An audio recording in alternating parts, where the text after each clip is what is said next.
میں بتاتا ہوں وہ کیسی ہیں۔ وہ حورِ نسوانی جمال کا آخری نمونہ اور جسمانی خوبصورتی کا آخری شاہکار ہے۔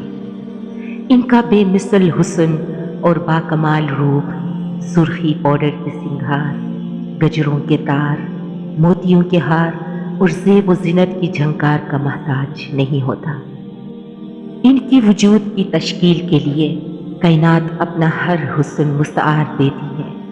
پھول اپنے رنگ، ہوا اپنی لطافت، دریا اپنا بہاؤ، زمین اپنا ٹھہراؤ، تارے اپنی چمک، کلیاں اپنی مہک، چاند اپنی روشنی، سورج اپنی کرنیں، آسمان اپنا تبسم اور وادیاں اپنے نشیب جب جمع کر دیتے ہیں تو ایک حور وجود میں آتی ہے۔ ان کا حسن خوبصورتی کے ہر معیار پر آخری درجے میں پورا اترتا ہے۔ ان کا قد لمبا اور رنگ زردی مائل گورا ہے۔ پورے جسم کی جلد بے داغ اور شفاف ہے۔ آنکھیں بڑی بڑی اور گہری سیاہ ہیں، مگر ہر لباس کی مناسبت سے اس کے رنگ میں ڈھل سکتی ہے۔ ان کی بھوئیں ہموار اور پلکیں دراز ہیں۔ ان کی نظر عام طور پر جھکی رہتی ہے، مگر جب اٹھتی ہے تو تیر کی طرح دل تک جا پہنچتی ہے۔ ان کا چہرہ کتابی، پیشانی کشادہ، رخسار سرخی مائل، ناک ستواں، زبان شیریں، ہونٹ گلاب کی طرح نازک اور دانت موتیوں کی طرح چمکدار ہیں۔ ان کے بال ریشم کی طرح نرم اور چمکدار اور ان کی سفید رنگ کے برعکس گہرے سیاہ اور پنڈلیوں تک لمبے ہیں۔ ان کی آواز سریلی نغمے کی طرح کان میں رس گھولتی، باتوں سے موتی جھڑتے اور مسکراہٹ سے رت حسین ہو جاتی ہے۔ ان کی وجود میں حیا کا عطر اور سانسوں میں خوشبوؤں کی مہک ہے۔ ان کے لہجے میں نرمی، چلنے کے انداز میں دلربائی اور بولنے کے طریقے میں شان و وقار ہے۔ ان کا معطر وجود مخملی لباس اور چمکتے زیور کے اندر بادلوں میں چپتے ہلتے بدر کامل کا منظر پیش کرتا ہے۔ تم نے حوروں کو دیکھا ہے؟ نہیں، انہیں کسی نے نہیں دیکھا، صرف ان کا احوال سنا ہے۔ وہی تمہیں سنا رہا ہوں۔ یہ کہتے ہوئے اس نے اپنا سلسلہ بیان جاری رکھا۔ تمہاری باتیں واقعی مبالغہ کہانیاں اور خواب لگ رہی ہیں، لیکن یہ اگر خواب ہے تو بہت دلکش خواب ہے۔ یہ خواب ابھی ختم نہیں ہوا۔ سنو، ایک حور کا وجود بل کھاتی ندی کی طرح ڈھلتا ہے، جو آسمان کی سیاہ گھٹاؤں سے برف کی صورت اپنی سفر کا آغاز کرتی، چوٹیوں پر ڈھیرا ڈالتی، جھرنوں اور ابشاروں کی صورت نکلتی، ڈھلانوں میں اترتی، میدانوں میں ٹھہرتی، بلندیوں کو چھوتی، نشیب کی طرف بڑھتی، ٹیلوں کو عبور کرتی ہوئی وادیوں تک پہنچتی ہے اور آخر کار نیکی، پرسائی، تقویٰ کے اس سمندر پر اپنا وجود نچھاور کر دیتی ہے۔ جس نے زندگی صبر اور تقویٰ کے ساتھ گزاری، یہ اس لیے ہوتا ہے کہ یہ ندی اپنے پورے سفر میں کسی نجاست، کسی آلودگی کا شکار نہیں ہوتی۔ ہر نامحرم نگاہ کو اپنی دیدار اور لمس سے دور رکھتی ہے۔ یہ ہزاروں میل کا سفر پاک دمنی کے ساتھ طے کرتی ہے، اس لیے پاک دمن سے کم کسی شخص کو قبول نہیں کرتی، اور آخر کار سیل شباب کی چڑھتی گڑھتی موج کا سا ان کا وجود اپنے سمندر میں ہمیشہ کے لیے ضم ہو جاتا ہے۔ مجھے سمجھ میں نہیں آتا کہ تعریف حوروں کی کروں یا تمہارے بیان کی۔ تعریف تو صرف خدا کی ہونی چاہیے، مگر یاد رہے میں فرشتہ ہوں، یہ میرے نہیں انسانی جذبات کا اظہار ہے۔ میں نے انسانی الفاظ اور اپنے جذبوں کے بارے میں جو کچھ سیکھا ہے، اس کا اکثر حصہ تمہارے ساتھ رہ کر تم سے سیکھا ہے، اس لیے تم چاہو تو اپنی تعریف آپ کر سکتے ہو۔ نہیں، تعریف کا مستحق تو صرف اللہ ہے، جو ہر خوبصورتی کا خالق ہے، چاہے وہ بیان کی ہو یا انسان کی۔ مگر یہ بتاؤ کہ کیا یہ حوریں انسان ہوں گی؟ ہاں، یہ بھی انسان ہے۔ اسی طرح اہل جنت کے وہ خادم جنہیں غلمان کہا جاتا ہے وہ بھی انسان ہی ہیں۔ یہ وہ لڑکے ہیں جو ہمیشہ لڑکے ہی رہیں گے۔ یہ لڑکے کیوں رہیں گے؟ ملازم اور خادم تو وہ بہتر ہوتا ہے جو زیادہ عمر کا ہو اور زیادہ سمجھ رکھتا ہو۔ میں نے ذہن میں آنے والا ایک اعتراض جاڑ دیا، نہیں، ایسا نہیں ہے۔ یہ کم عمر ہونے کے باوجود بلا کے مزاج شناس ہوں گے۔ اہل جنت کی مجلسوں میں جب کسی جنتی کا مشروب ختم ہوگا تو یہ اس کی نظر دیکھیں گے اور بلا کچھ کہے سنے اس کے گلاس میں مطلوبہ شراب اتنی ہی مقدار میں ڈالیں گے جتنی اس سے ضرورت ہوگی۔ اس لیے ان کی سمجھ بوجھ اور مزاج شناسی کی تو کوئی حد نہیں ہوگی۔ البتہ انہیں لڑکوں کی شکل میں اسی لیے رکھا جائے گا کہ جسمانی طور پر مستدار رہیں اور لمحہ بھر میں ہر خدمت بجا لائیں۔ ان کا لباس، شکل اور حلیہ انہیں ایسا بنا دے گا گویا محفل میں قیمتی موتی بکھرے ہوئے ہیں۔ ان کے ابدی عمر پر کم عمر لڑکے بنائے جانے کی دوسری وجہ یہ ہے کہ ان کو کبھی ازدواجی تعلق کی ضرورت نہ ہو، جبکہ حوریں مکمل شباب کی عمر کو پہنچی ہوئی لڑکیاں ہوں گی اور اہل جنت کی بیویاں ہوں گی۔ کیا حوریں اور غلمان اہل جنت کے لیے خاص طور پر تخلیق کیے جائیں گے؟ یہ ایک لمبی کہانی ہے، ہمارے پاس وقت کی کون سی کمی ہے؟ یہ لمبی کہانی بھی سناتے جاؤ۔ سنو، آج کا دن انسانوں کا پہلا محشر نہیں ہے۔ کیا مطلب؟ کیا قیامت پہلی بھی آ چکی ہے؟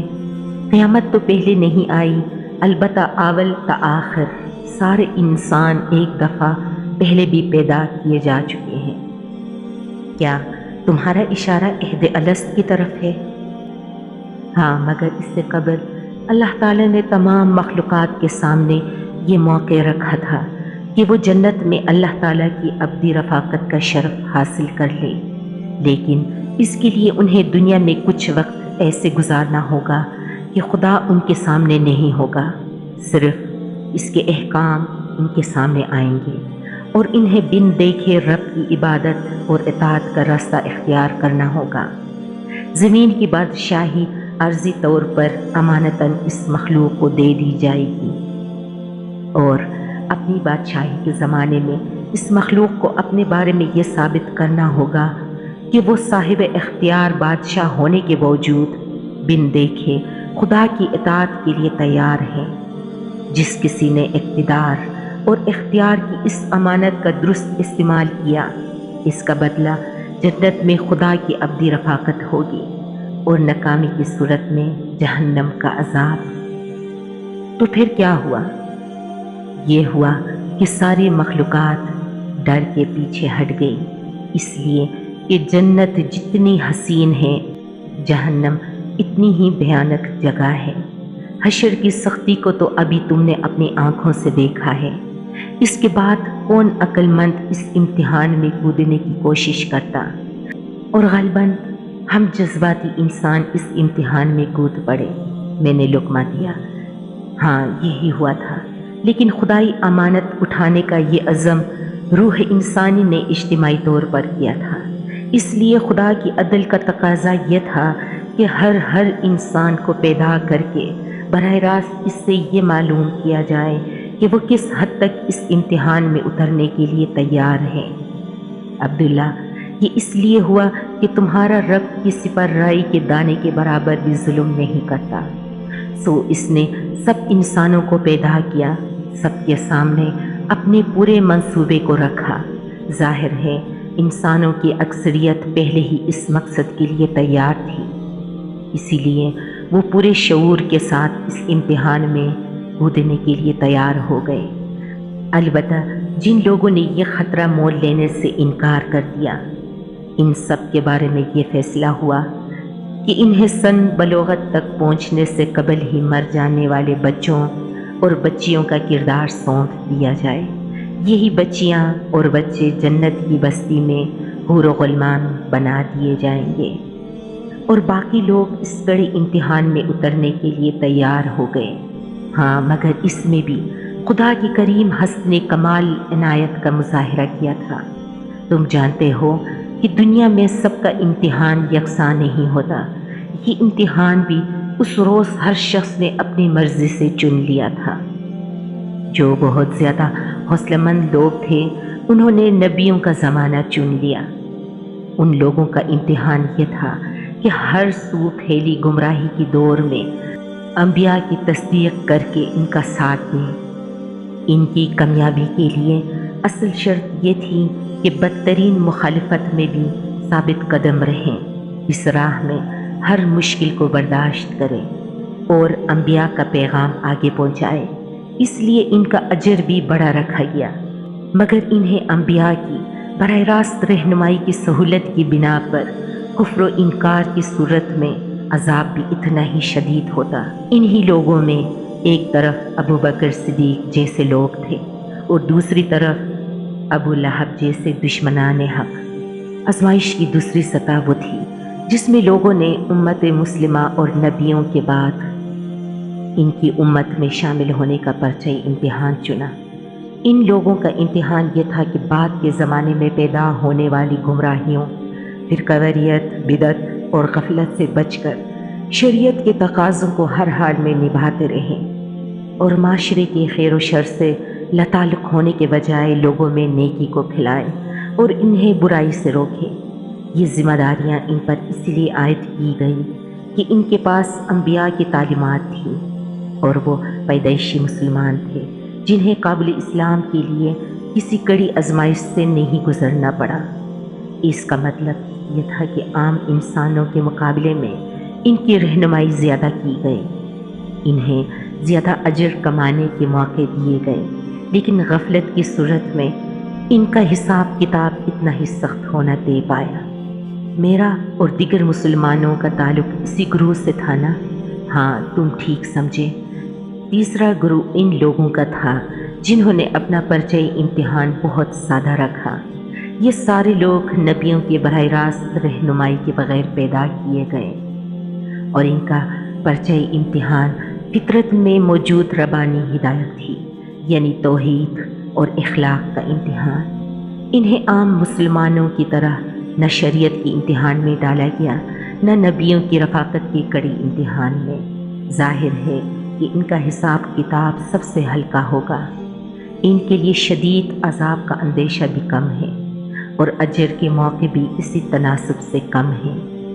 اور انبیاء کا معاملہ کیا تھا؟ انہوں نے امتحان کا سب سے سخت پرچہ چنا، اس لیے ان کی رہنمائی براہ راست اللہ تعالیٰ کی طرف سے کی گئی اور اسی لیے ان کی احتساب کا معیار بھی سب سے زیادہ سخت تھا۔ تمہیں تو معلوم ہے کہ حضرت یونس کے ساتھ کیا ہوا تھا۔ انہوں نے کوئی گناہ نہیں کیا تھا، صرف ایک اجتہاد کیا تھا، لیکن دیکھو اللہ تعالیٰ نے انہیں کس طرح مچھلی کے پیٹ میں بند کر دیا۔ پھر اس نے اس طویل گفتگو کا خلاصہ کرتے ہوئے کہا، اصل اصول جو تمام اقسام کی گروہوں میں کام کر رہا ہے وہ ایک ہی ہے، زیادہ رہنمائی، زیادہ سخت حساب کتاب اور زیادہ بڑی سزا جزا، کم رہنمائی، ہلکا حساب کتاب، کم سزا جزا۔ مگر کسی انسان کا تعلق اس گروہ سے ہے، اس کا انتخاب انسانوں نے خود کیا ہے، اللہ تعالیٰ نے نہیں۔ اس کا مطلب یہ ہوا کہ اگر دنیا میں میری رہنمائی بہت زیادہ کی گئی تو یہ دراصل میری اپنی درخواست کے نتیجے میں کی گئی تھی۔ ہاں، بالکل ایسا ہی ہے۔ اس وجہ سے تم آج اتنا اونچا درجہ پانے میں کامیاب ہو گئے۔ اگر تم اس رہنمائی کی قدر نہ کرتے تو تمہیں اتنا ہی شدید عذاب دیا جاتا۔ یار، میں نے کتنا بڑا رسک لے لیا تھا۔ مجھے اس لمحے میں احساس ہوا کہ میں نے کیا پا لیا ہے اور کس خطرے سے نکل گیا ہوں۔ میں بے اختیار سجدے میں گر گیا۔ دیر تک میں اپنے رب کا شکر ادا کرتا رہا جس نے مجھے اس عظیم امتحان میں سرخرو کر دیا تھا۔ اتنے میں صالح نے میری پیٹھ تھپکاتے ہوئے مجھ سے کہا، عبداللہ اٹھو۔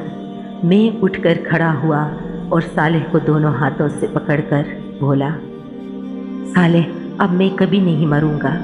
میری زندگی میں کبھی کوئی بیماری، بڑھاپا، خوف، غم، حزن، اداسی اور مایوسی نہیں آئے گی۔ میرا دل چاہ رہا ہے کہ میں اچھلوں، کودوں، ناچوں، کہکہے لگاؤں اور پوری دنیا کو چیخ چیخ کر بتاؤں کہ لوگوں، میں کامیاب ہو گیا، لوگوں، میں کامیاب ہو گیا۔ آج سے میری بادشاہت شروع ہوتی ہے، آج سے میری زندگی شروع ہوتی ہے۔ صالح خاموشی سے مسکراتے ہوئے مجھے دیکھتا رہا۔ میرے خاموش ہونے پر وہ بولا، زندگی تو شروع ہوگی، ابھی تو ہمیں واپس حشر میں لوٹنا ہے، بہت سے احوال دیکھنے ہیں، خدا نے تمہیں بڑا غیر معمولی موقع دیا ہے، آؤ میدان حشر میں چلتے ہیں۔